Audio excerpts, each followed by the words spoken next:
Today I have 8 fragrances for you lot.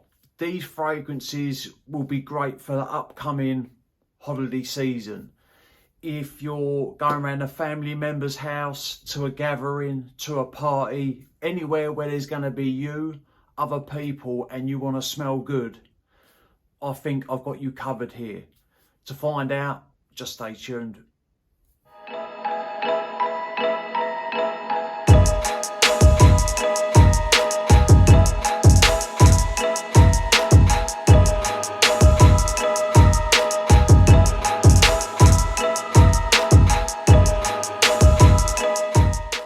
What is good, YouTube? Hello ladies and gentlemen, and welcome back to my channel. My name is Mikey Cologne, and I want to thank everybody for tuning in. As always, I appreciate everybody's support.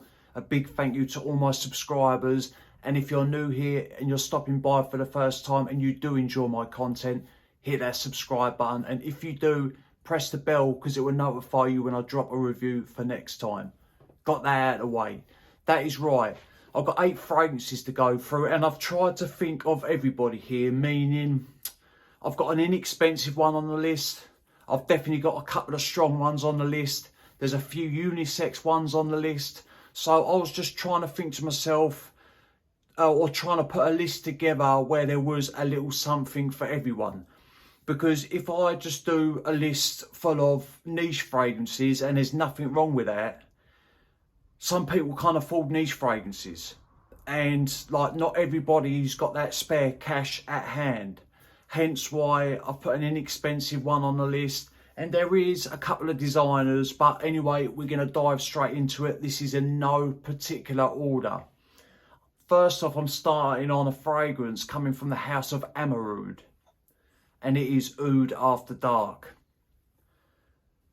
This is a gorgeous, gorgeous fragrance. Beautiful presentation, weighty metal cap. The atomizers on these bottles are beastly. Watch this, look.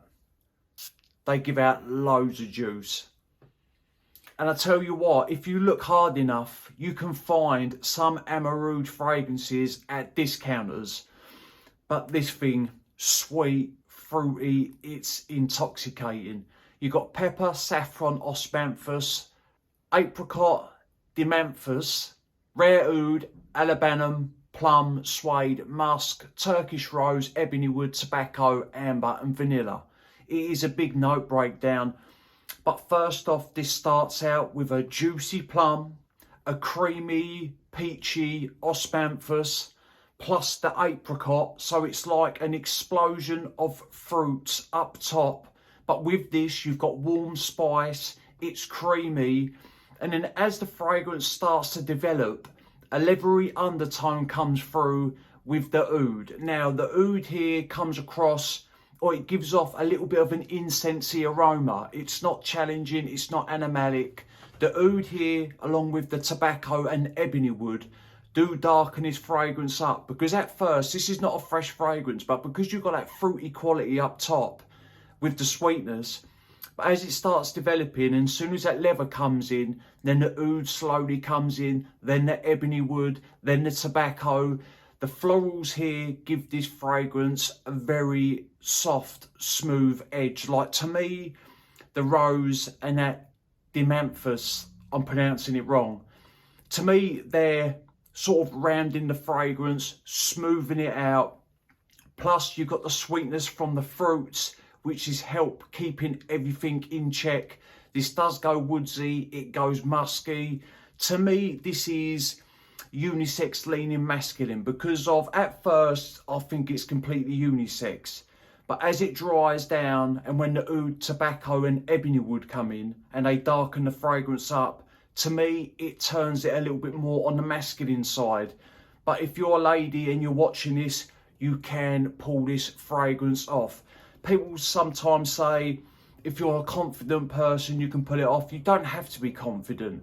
If you enjoy the fragrance, wear it. It doesn't matter. I can't see anybody turning around this day and age saying, you smell like a woman, you smell like a man. Everything's unisex when it comes to fragrance, in my opinion. If you enjoy the scent, just rock it. And this thing is strong. It pushes for a good couple of hours, and you're going to get 9 to 10 hours on skin, on clothes. It is on there for days. If you enjoy plum, incense, a little bit of leather, some resins in a fragrance, you're going to enjoy Oud After Dark without a doubt. This thing makes a statement and it smells great. Stunner. This one that I'm going to talk about now is coming from the house of Lattafa. Again, this is unisex. This is inexpensive. At the time of me recording this review, I was about to say at the time of me recording this fragrance.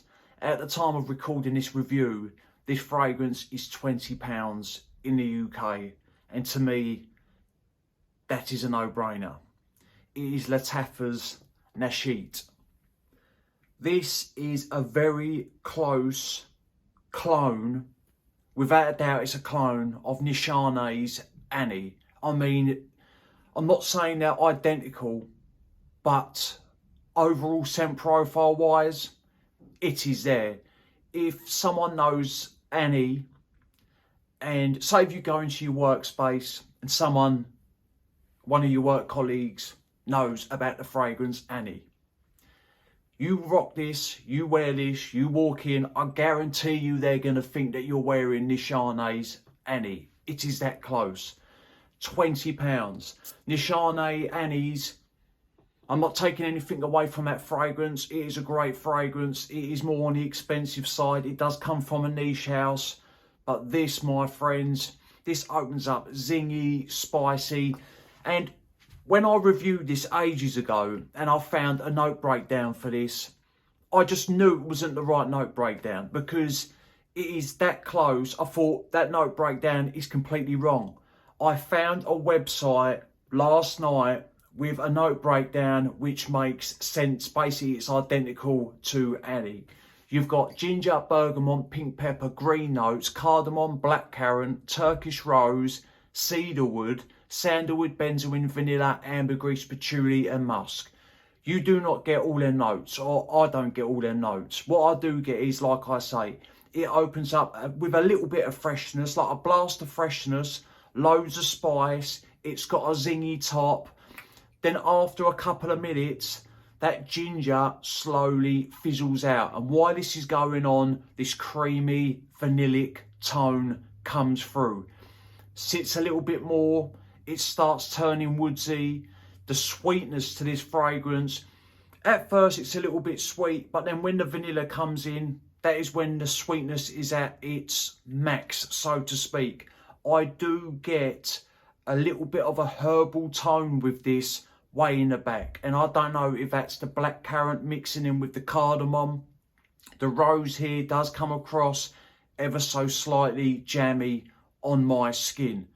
As it settles a little bit more, you get touches of the benzoin. And to me, it comes across more like a little bit of a ambery smell or an ambery aroma. Plus you've got the vanilla in there. The sandalwood is what's making this fragrance creamy. It does go ever slightly powdery in the dry down on my skin, and it does have a musky side to it. If someone was blindfolded and they were just into fragrances in general, I think they might have a hard time picking out which one is which when it comes to a blind test with Annie and the sheep. I think it's that close.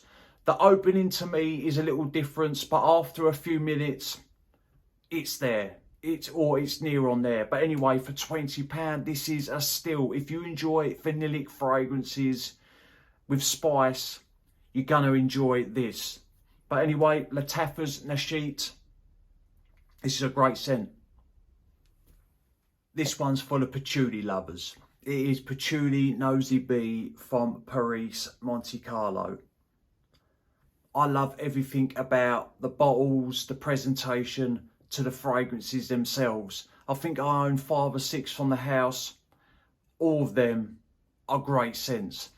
And like I say, you have to enjoy patchouli to enjoy this. But on me, this is not a beast mode patchouli fragrance. At first, it starts out strong, but it reins in quite quick. But we will get into it. This is a 100ml bottle. These are Eau de Parfum concentration. Great atomizer again. Yeah, this is good. This is really good. Right, you got lemon, Shinner's mole, which I found out is Peruvian pepper. You got patchouli, nosy bee essential oil, vanilla absolute, musk, cedarwood, amber and sandalwood. Straight away you do get the lemon. You get this fresh citric blast up top, but that is literally there for 30 seconds to a minute, and then boom, you get patchouli straight away. It's woodsy, it's a little bit dry, it's spicy, but I don't think this is an over spicy fragrance. It does have a bit of spice to it, but it's not like some fragrances can come across like, whoa, that's a bit spicy. This is not that. This is more woodsy to my nose or on my skin and what it is spicy. But as this starts to settle, you do get little balsamic touches, vanillic touches. The sandalwood from mid to base turns this fragrance creamy and smooth. I do get pencil shaving qualities or aromas from this fragrance, and that patchouli goes from being earthy to a little bit chocolate cake. No, the patchouli goes from being woodsy to a little bit chocolate cakey down to earthy, so it goes through stages as the fragrance dries down. It's not an overly complex scent, but man, it smells good, and this will not choke people out. Some patchouli fragrances can be overbearing sometimes, and you only need a couple of sprays. The longevity of this, right, 45 minutes to an hour, solid projection, and then it starts raining in. By about the 3rd to 4th hour mark, it becomes a nice little scent bubble.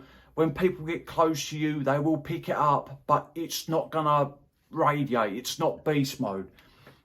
When it comes to the sex of this fragrance, I think if you enjoy patchouli and sandalwood in general, you can rock patchouli nosy bee. That is my own personal opinion on it. I think it smells great. It deserves to be on this list. It's got a little bit of elegance to it, a little bit of class. It's got a little bit of maturity to it as well. Great scent, fantastic house, and that is patchouli nosy bee. I love this fragrance, and I think this is one of the fragrances that I do save for special occasions, for family gatherings, for parties, for weddings, anything like that. I save this fragrance for. It is Istanbul from Unique Luxury. Gorgeous presentation, and the juice of this scent, it smells good. I don't even really want to spray it, even though I've got about 95ml of it. I think like I'm wasting it. I'll tell you what, I'll make it my scent of the day. Let me spray it on skin. This starts out with this sugary, citrusy aroma. Oh, this is good. This is good. Right, you got citrus, cilantro, lemon, tea, grape, neroli, jasmine, pink pepper, geranium, woodsy notes, musk, vanilla and toffee. Straight away you get the citruses with loads of sweetness. Now, even though this has a citrusy opening, I wouldn't really class this as a fresh fragrance because there is a lot of density to this scent and it has this real thickness to it. I wouldn't really class it as a fresh fragrance. With the citruses and that sugary quality, you do get loads of neroli. That and the jasmine do give this fragrance a floral, heady edge. Now, while all this is going on, the fragrance is turning musky, a woodsy undertone is coming in, the toffee slowly becomes present, and the more this dries down, the more the vanilla and the toffee come through. On my skin anyway, it turns a bit more muskier, and now it completely warms up. It definitely does have a little bit of a fruity quality to it, because at first it's more citrusy, and then when that grape comes through, it's juicy, a little bit fruity, and it just adds an extra little bit of sweetness into the fragrance. There is a little bit of soft spice to this fragrance, and the geranium does give this fragrance an ever so slight green quality, way in the back, like way in the back. When I sniff my skin when I'm wearing this, I can very faintly pick it up. This is a great scent. To me, this is unisex, leaning a little bit femme. Because of that heady edge that this has, and just the way the fragrance comes across, it doesn't scream masculine to me, but it also doesn't scream completely feminine. I think it's unisex, leaning slightly femme. That is my own personal opinion, but I've got no problems wearing this. I have never had a negative compliment wearing Istanbul, never. I've had 3 compliments wearing this. I've worn it a few times and I've had 3 compliments, and every single time that compliment has been, what are you wearing? That smells great. And when I tell them what fragrance it is and show them the price, they're like, I was joking. But they do ask, and I do show them. And it's a great conversation starter. But anyway, that is Istanbul from Unique Luxury. This will make a statement, and it is very strong. It is X straight to parfum. You're going to get 10 hours plus with this fragrance. No qualms at all. Stunning scent.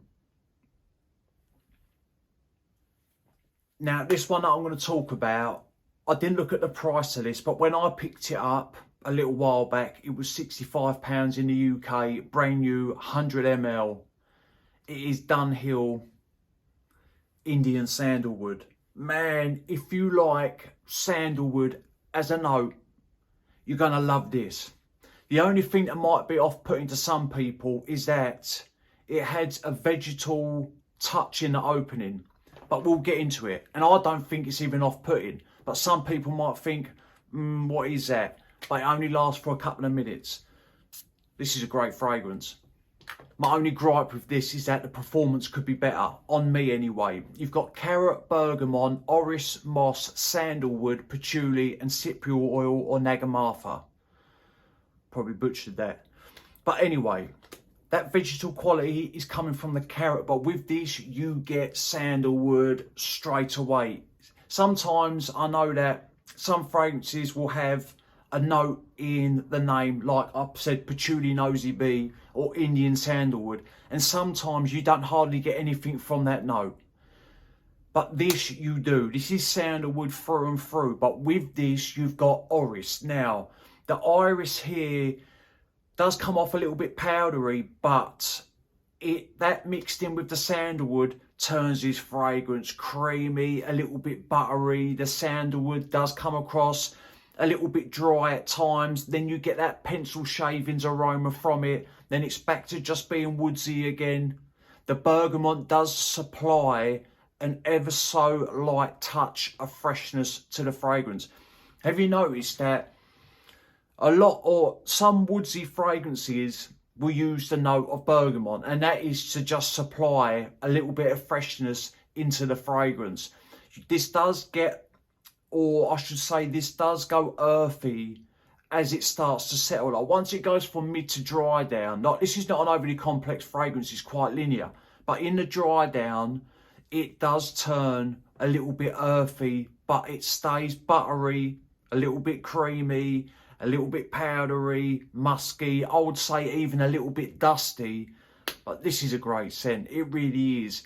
It is moderate projecting, and then it starts sitting closer to the skin. And I wouldn't say this is a skin scent fragrance, but it's not a screamer. I would say it's just under moderate in every category, so to speak. But man, I love the way this smells. If you're indoors, this would be perfect to wear because you don't want to be choking people out.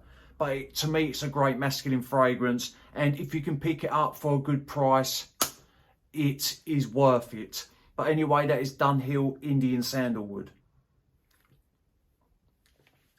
This fragrance that I'm going to talk about now should come with a warning label, because this thing is strong. I don't care what anybody says.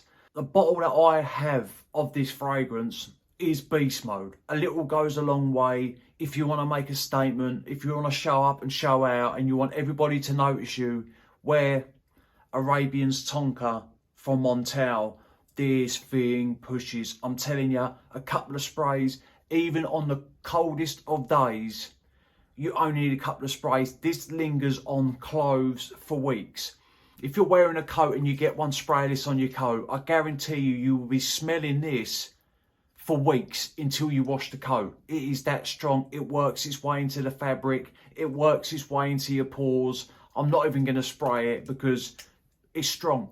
And you've got a ton of notes. You've got saffron, bergamot, Bulgarian rose, Naples oud, leather, tonka bean, sugarcane, amber, white musk and moss. White musk and oak moss. This starts out super sweet. That is what you're going to get with this fragrance. A lot of saffron, spice, a load of sweetness. You've got the sugar cane in there. You've got the tonka bean. The tonka bean comes off a little bit cherryish. Plus you've got the Bulgarian rose, which is jammy, so that's more sweet. You get touches of leather. But the oud here, right. Let me go back to the beginning. This starts out super sweet. You get the Bulgarian rose, which is jammy. You get the bergamot, a touch of it. You get a ton of saffron.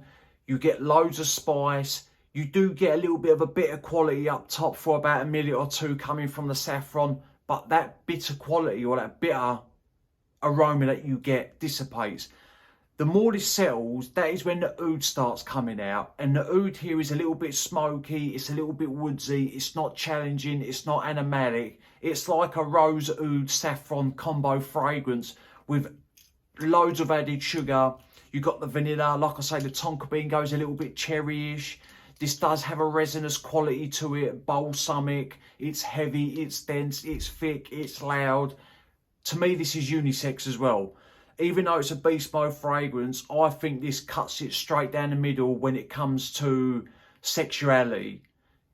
If I'm saying that right. A man or a woman can wear this fragrance. That's what I'm getting at. But this is beast mode. I love the way this smells. If you buy 100ml of this is going to last you years. Like, this is a no-go in the summer. This is for only cooler days. And like I say, if you're around people, friends, family, and you want to be noticed, get this fragrance. People are going to be asking you, what are you wearing? And if you overspray it, you're going to choke yourself and other people out around you. But this is a great scent. It really is. I'm pulling out a lot of big guns in this list. Next, we have another one of my favourites. This is Naxos from the house of Xerjoff. I love this scent. I will only wear this every now and again. And that is why a lot of it hasn't been used. I do have a Dua's 30ml. Dua is a brand that make their own interpretations or inspired by clone fragrances, so to speak, of high-end niche fragrances, of designer fragrances, of some fragrances that you can't get anymore or that are hard to find.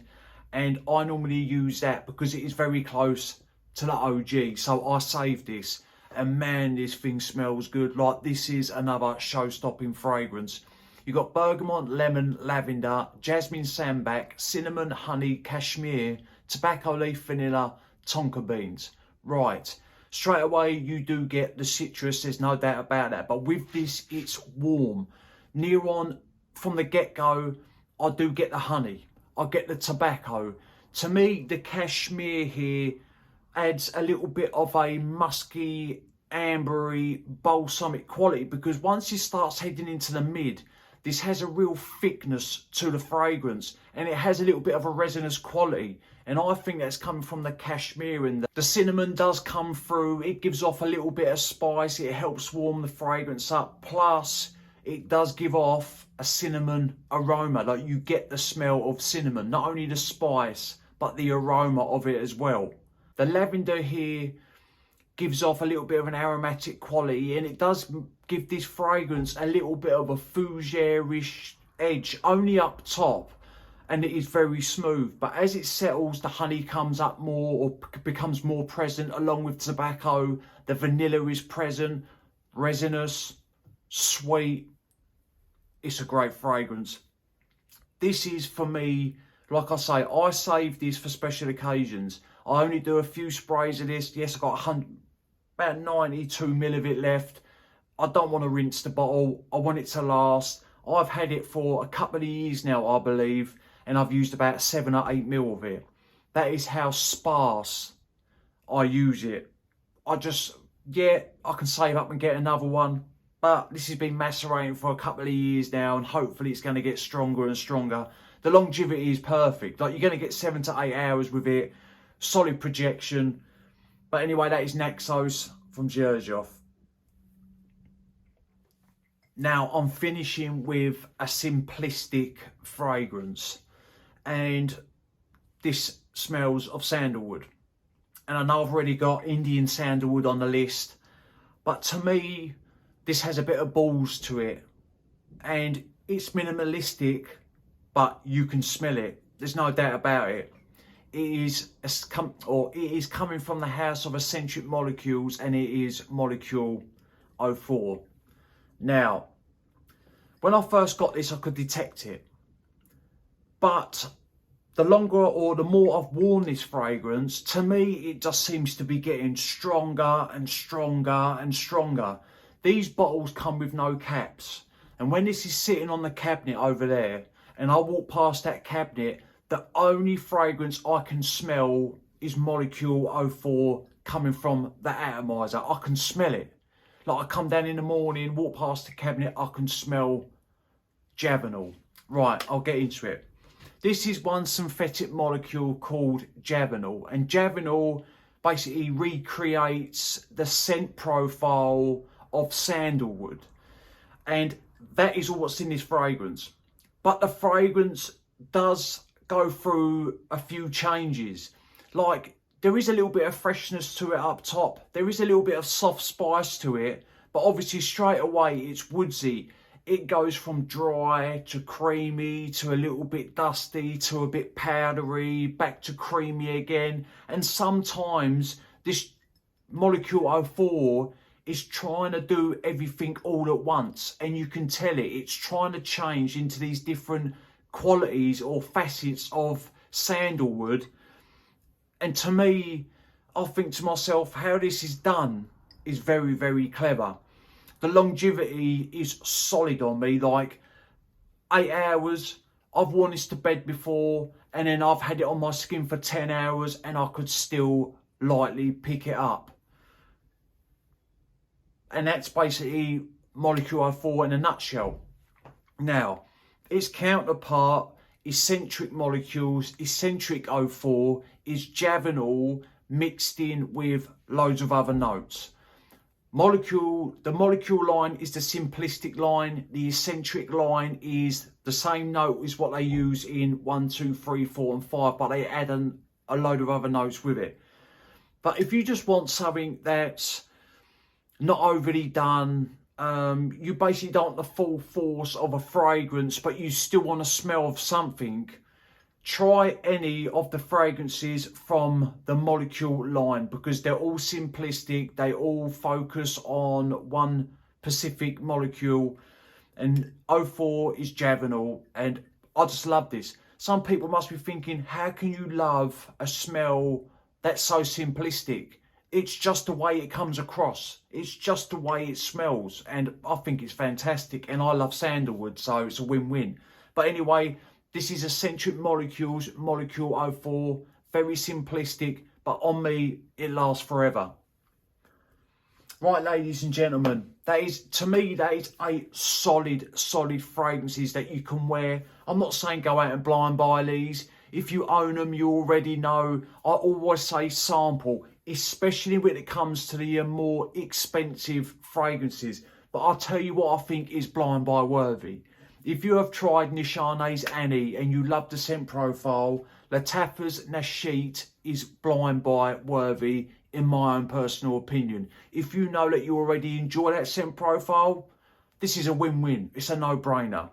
But anyway, let me know which ones you have tried out of these lot. Which ones do you own? I would love to hear your thoughts. Remember, smelling good's always a pleasure and never a chore. And I'll definitely see you lot on the next one. Cheers.